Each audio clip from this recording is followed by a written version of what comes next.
오늘 본문 전에 1절로 9절까지의 말씀을 통해서 지난주일에 살펴본 내용이 뭐냐면 메시아가 통치하는 그날이 오면 죄로 인해 생겨난 모든 것이 사라지고 하나님을 아는 지식이 충만하게 되어서 영원토록 참된 평화를 누리게 될 것임을 살펴봤습니다.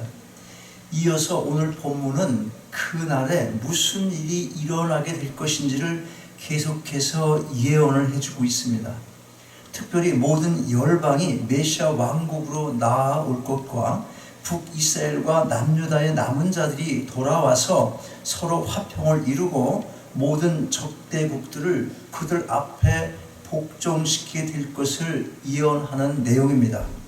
그러면 이러한 일들을 하나님께서 어떻게 이루어가십니까? 10절 다시 한번 읽겠어요. 시작. 그날에 이새의 뿌리에서 한 싹이 나서 만민의 기호로 설 것이요 열방이 그에게 돌아오리니 그 거하는 영화로우리라. 여기서 열방이라는 말이 뭔지 아시죠? 열방이 뭐예요? 열방. 그러니까 온 세계 만민을 말하는 거예요. 온 세계. 세계 전 민족. 마태복음에 나오잖아. 각 모든 민족에게 할 때 그때 우리가 열방이라는 말 쓰는 거예요. 그리고 그것도 중요한데 더 중요한 게 있어요. 여기서 기호라는 말은 깃발을 의미하는 것으로 만민을 모으기 위해서 하나님께서는 먼저 깃발을 세우십니다. 전쟁터에 나가 군사들을 집결시킬 때 그들이 속한 집단을 상징하는 깃발을 세웁니다. 그 깃발을 바라보면서 생명을 걸고 싸우자는 겁니다. 깃발이 주는 의미는 누가 가르쳐 주지 않아도 자연스럽게 우리 마음속에 자리를 잡고 있습니다. 그래서 나라마다 민족마다 자신을 상징하는 깃발을 만듭니다. 그걸 우리가 뭐라고 그래요? 국기. 나라마다 만드는 걸 국기라고 합니다. 우리나라 국기 이름 아시는 분 뭐예요? 태극기. 잘 모르는 것 같아요. 김수경 집사님 어제 뭐 했어? 졸아지고 눈이 무거워. 우리나라 국기가 뭡니까? 태극기. 미국의 국기는 뭐예요? 성조기. 중국의 국기는 뭡니까? 오성 붉은기. 오성 붉은기. 아, 오성 붉은기. 일반 상식 하나 배웠잖아요. 교회는 이렇게 일반 상식도 하나씩 배우는 거예요. 오성 붉은기. 와, 그렇구나. 각 국기가 이름이 있는 거예요. 그렇게. 우리가 지금 미국에서 살지만 어쩌다가 우리 조국 대한민국 태극기를 보게 될 때가 있습니다. 그때마다 딱히 설명하기는 쉽지 않지만 분명히 마음에 와 닿는 무언가가 있습니다. 올림픽 경기에서 1등하면 그 선수가 속한 나라의 국기를 제일 높이 올립니다. 시상식장 가장 높은 곳에 달려서 펄럭이고 있는 그 국기를 바라보는 마음, 우리가 다 한두 번은 경험했을 것입니다. 운동 경기만이 아니라 전쟁에서도 깃발은 승리를 상징합니다. 어떤 나라가 적을 무찌르고 적지를 점령하면 제일 먼저 높은 곳에 깃발을 꽂습니다. 우리가 이겼으니 이제 이 땅은 우리의 것이라는 것을 승리의 기쁨과 함께 만방에 드러내는 것입니다. 메시아 왕국이 서게 되는 날 하나님께서는 자신의 왕국의 깃발을 만민을 향하여 열방을 향하여 세우시겠다는 것입니다. 왜 깃발을 세우시는지를 11절과 12절에서 좀 더 자세히 기록을 합니다. 다시 한번 또 읽는 거예요. 이게 따뜻해가지고 껐어요 이제? 이게 따뜻해가지고 자꾸 졸려. 11절과 12절 큰 소리로 읽습니다. 시작. 그날에 주께서 다시 손을 펴사 그 남은 백성을 아수르와 애국과 바슈르와 구스와 엘람과 시날과 하맛과 바다섬들에서 돌아오게 하실 것이라. 크게 여호와께서 열방을 향하여 기업을 세우시고 이스라엘의 쫓긴 자를 모으시며 땅 사방에서 유다의 이사는 자를 모으시리니. 왜 깃발을 세우십니까? 하나님께서 남겨놓으신 그 남은 자들을 모으시기 위해서입니다. 어디로부터 모읍니까? 어디로부터 모아요? 아수르와 애국을 비롯해서 여러 곳에 흩어져 살게 된 남은 자들을 모으시겠다는 것입니다. 이 예언은 1차적으로 바벨론의 포로 생활로부터 이스라엘 백성이 예루살렘으로 귀환할 것을 예언한 것입니다. 궁극적으로는 예수 그리스도의 구속 사역으로 말미암아 택함을 받은 열방의 모든 성도가 구원을 받게 될 것을 예언하고 있는 것입니다. 누가 구원을 받게 될 것? 누가? 하나님께서 택한 백성이 있습니다. 신약의 로마서 11장 25절 이후를 보면 이와 관련해서 증거를 합니다. 혹시 내가 여기다 했는지 모르겠네. 그 다음 넘겨봐. 뭐가 있는지. 여기 있네. 한번 읽어봐요. 같이 천천히 시작. 형제들아 너희가 스스로 지혜 있다 함을 명기 위하여 이 비밀을 너희가 모르기를 내가 원치 아니하노니 이 비밀은 이방인의 충만한 수가 들어오기까지 이스라엘의 혀로는 완악하게 된 것이라. 그리하여 온 이스라엘이 구원을 얻으리라. 기록된 바 구원자가 시온에서 오사 야곱에게서 경건치 않은 것을 돌이키시겠고 내가 저희 죄 없이 할 때에 저희에게 이루어질 내 언약이 이것이라 함과 같으니라. 여러분 지금 이런 걸 로마서를 읽었다고 쳐요. 어제 일독을 했다고 쳐요. 그러면 이거 모르고 그냥 읽었을 거라고 보통. 이게 무슨 말이냐고. 금방 내가 얘기했던 이방인이 돌아와야 된다는 거예요. 열방에 있는 이스라엘 백성이 아니라. 자, 무슨 얘기인가 하면 잘 들어보세요. 하나님께서 이스라엘 백성을 먼저 택했습니다. 그리고 그들에게 온 세상에 나아가서 복음을 전해야 할 사명을 주셨습니다. 그러나 그들은 하나님의 뜻을 깨닫지 못하고 오신 메시아 곧 예수 그리스도를 죽이고 말았습니다.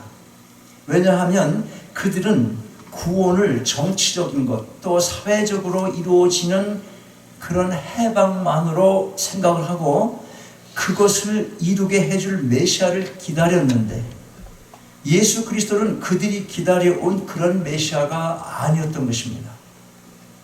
로마의 압제에서 로마의 식민지 생활했잖아요. 식민 생활했는데 로마로부터 자유를 좀 얻고 싶고 뭐 세금 같은 거 좀 안 받쳤으면 좋겠는데 아니 오셔가지고 그거 해줄 줄 알았더니 그냥 맥없이 십자가에 가서 달렸어. 그런데 여러분 금방 우리가 읽은 로마서 말씀을 보면 열방 가운데 있는 하나님의 모든 백성을 구원하시려는 그 뜻을 비밀이라고 말하는 겁니다. 그러니까 그들이 알았어 몰랐어? 몰랐습니다. 그러면서 이제 이 비밀을 이스라엘 백성인 너희가 알 때가 되었다. 그렇게 말씀하고 있는 겁니다. 우리가 알 것이 뭐냐면 구약의 말씀을 읽을 때 단순히 이스라엘이라는 한 나라의 역사로만 보면 안 된다고 하는 것입니다. 구약은 온 세상의 성도들 곧 하나님의 택한 백성을 구원하실 예수 그리스도를 바라보며 그분을 증거하고 있는 것입니다. 구약이 오실 예수 그리스도를 바라보고 그걸 증거하고 있다. 그것입니다.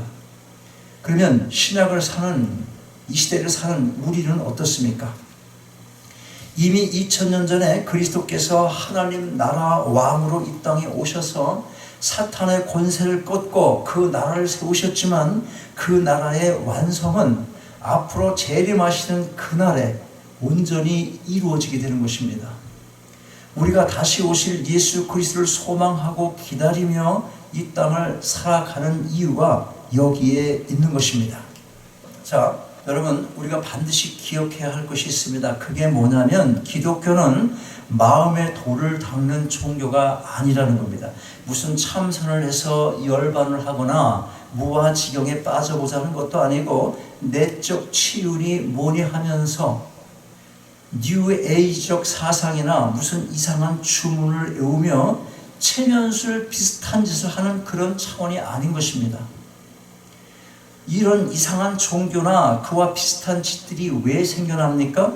우리가 사는 이 시대에 과학 문명이 엄청 발달한 시대입니다. 그래서 삶이 편리해진 것도 있는 것이 사실이지만 사람들 마음속 공허는 점점 더 커가고 있습니다. 무엇으로 채워지지 않는 공허함이 끝도 없이 밀려오는 겁니다. 결혼하면 멋있는 인생을 살 것 같습니까? 정 집사님은 3개월이면 끝난다고 그런 것 같아서 지난주에 3개월. 정정합니다. 어? 정정해? 네. 혼났어 집에 가서? 근데 그 지난주에 혼날 것 같다고 그랬잖아. 여러분 기도를 덜 해갖고 혼난 거야. 정정할 거야. 여러분 3개월 아니라 3년으로 연장하고 30년으로 연장을 해도 근데 우리는 허전한 겁니다. 부부가 한 집에서 같은 방을 쓰고 살지만 나 개인적으로 돌아서 있을 땐 내 쓸쓸함이 있는 거예요. 인생은 누구나 함께 있다고 그거 다 채워지지 않는 그 무엇이 있다니까. 그래서 눈물도 나고 바닷가도 혼자 가보기도 하고 낙엽 쌓인 길을 걷기도 하고 그러는 겁니다. 그게 이 땅의 삶이에요. 우리 인생의 그게 본질적인 삶 같아. 그게 이 제약된 세상에서 우리는 그렇게 태어났기 때문에 그런 겁니다. 그래서 결국은 뭡니까? 흙에서 났으니 흙으로 돌아가라. 이 험한 인생을 살고 있는 거예요. 언제까지? 예수 그리스도가 다시 오시기 전까지는 그런 것입니다. 그러니까 진정한 평화가 없고 만족이 없게 되는 겁니다. 이런 마음의 문제를 해결해 보려고 별별 이상한 짓들을 다 하는 겁니다. 여러분, 기독교는 단순히 마음의 위안을 찾는 종교가 아니라 지정의가 작동하는 이성적인 종교입니다. 더 엄밀히 말하면 종교가 아니라 이성적으로 하나님과 예수 그리스도를 알아가는 복음 그 자체인 것입니다. 영생이 무엇이냐고 물은다면 여러분 성경적인 답이 무엇입니까? 하나님과 그의 아들 예수 그리스도를 아는 것이다. 영생이 뭐라고 그랬어요? 하나님을 아는 거예요. 하나님을 아는 것. 물론 신앙생활을 하는 데 있어서도 마음을 다스리며 평안을 얻는 것 중요합니다. 왜냐하면 하나님을 찾게 되는 신앙의 씨앗이 마음에 있기 때문에 그런 것입니다. 종교의 자리가 어디 있어요? 어디? 마음에 있습니다. 마음의 중심. 그러나 사람이 만들어낸 어떤 이론이나 신비한 방법으로 마음을 다스리는 것이 아니라 성령께서 말씀을 통하여 우리 각자의 마음을 인격적으로 다스리도록 내어드리는 것입니다. 우리 마음의 위로와 평안이 필요하다는 거예요. 그런데 세상적인 방법으로가 아니라 성령께 내 마음, 나 자신을 온전히 맡김으로 인해서 하나님께서 주시는, 성령께서 주시는 그 평안을 누려야 한다는 겁니다. 그렇다면 지금 여러분의 마음은 누가 다스리고 계십니까? 성령께 내어드린 그 마음으로 오실 예수 그리스도를 바라보시기 바랍니다. 그분이 역사의 주인이십니다. 그분께서 진정한 자유와 평화의 나라, 그 영원한 왕국을 세우시고 통치하실 것입니다. 자, 다시 본문으로 돌아갑니다. 그날에 무슨 일이 생깁니까? 13절과 14절 같이 보겠어요. 13절, 14절 시작. 에브라임의 투기는 없어지고 유다를 괴롭게 하던 자는 끊어지며 에브라임은 유다를 투기하지 아니하며 유다는 에브라임을 괴롭게 하지 아니할 것이요 그들이 서로 블레셋 사람의 어깨에 나앉고 함께 동방 백성을 노력하며 크게 에돔과 모압의 손을 대며 암몬 자손을 자기에게 복종시키리라. 동족이면서도 적대 관계에 있던 북이스라엘과 남유다가 마침내 완전한 평화를 누리게 됩니다. 이들의 과거가 어땠습니까? 서로 간의 우열 전쟁으로 인해서 하나님의 백성된 도리를 드러내지 못하고 함께 망하기까지 한 것입니다. 또 그들을 괴롭히는 많은 적들이 있었습니다. 그런 가운데 이 예언은 1차적으로 바벨론 포로에서 귀환한 이스라엘 백성이 통일된 민족을 이루게 될 것을 예언한 것입니다. 그리고 더 나아가서 궁극적으로는 이 땅의 모든 교회가 주 안에서 하나로 연합하게 될 것과 또한 성도들이 온전한 평화를 누리게 될 것을 예언해 주고 있는 것입니다. 자, 그러면 이 모든 일들을 이루어갈 때 부닥쳐 오는 온갖 장애를 어떻게 처리를 하시겠다고 그럽니까? 다시 말해서 깃발을 세우고 당신의 백성을 모으고 또 영원한 평화의 나라를 세워갈 때 그걸 방해하는 모든 적들을, 대적들을 어떻게 처리를 하십니까? 그 답을 15절과 16절에서 가르쳐 줍니다. 15절입니다. 여호와께서 애굽 해고를 말리우시고, 여기 해고라는 말은 바다의 만 같은 거 얘기하는 거예요. 그냥 만. 그러니까 그냥 바다 자체를 말한다고 생각하면 돼요. 손을 유브라데 하수 위에 흔들어 뜨거운 바람을 일으켜서 그 하수를 쳐서 7갈래로 나눠 신신고 건너가게 하실 것이라. 16절은 같이 한번 읽어요. 16절 시작. 그의 남아있는 백성을 위하여 아수르에서부터 돌아온 대로가 있게 하시되 이스라엘이 애굽 땅에서 나오던 날과 같게 하시리라. 뜨거운 바람을 일으키고 흔들어서 바다에 큰 길을 내시고 죽음의 바다, 죽음이죠. 죽음을 상징한다고 그랬잖아요. 그 바다를 신을 신고 건너가게 하십니다. 이스라엘 백성을 애굽에서 이끌어내시고 홍해를 갈라 무사히 건너게 하신 것처럼 그렇게 당신의 백성, 열방에서 모으고 많은 백성들을 모았잖아요. 그 모은 백성을 그렇게 신발을 신고 바다를 건너가게 하시겠다는 거예요. 그러니까 모든 장애를 다 없애주겠다. 그거 말씀하시는 거잖아요. 여러분, 우리의 삶도 마찬가지인 겁니다.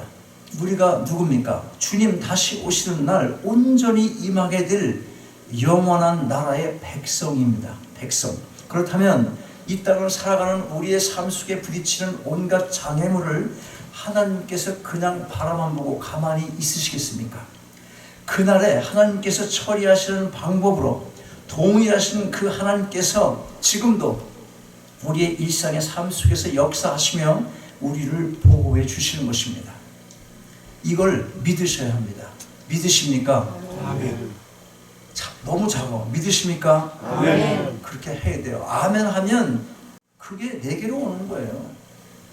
그런데 오늘 본문이 말하고 있는 기호, 곧 깃발이 실제적으로 누구를 상징합니까? 누구를 상징합니까? 실제적으로? 여러분 모두가 짐작을 했을 것 같은데 여러분이 짐작했을 그분 누구? 여기 뭐라 그래?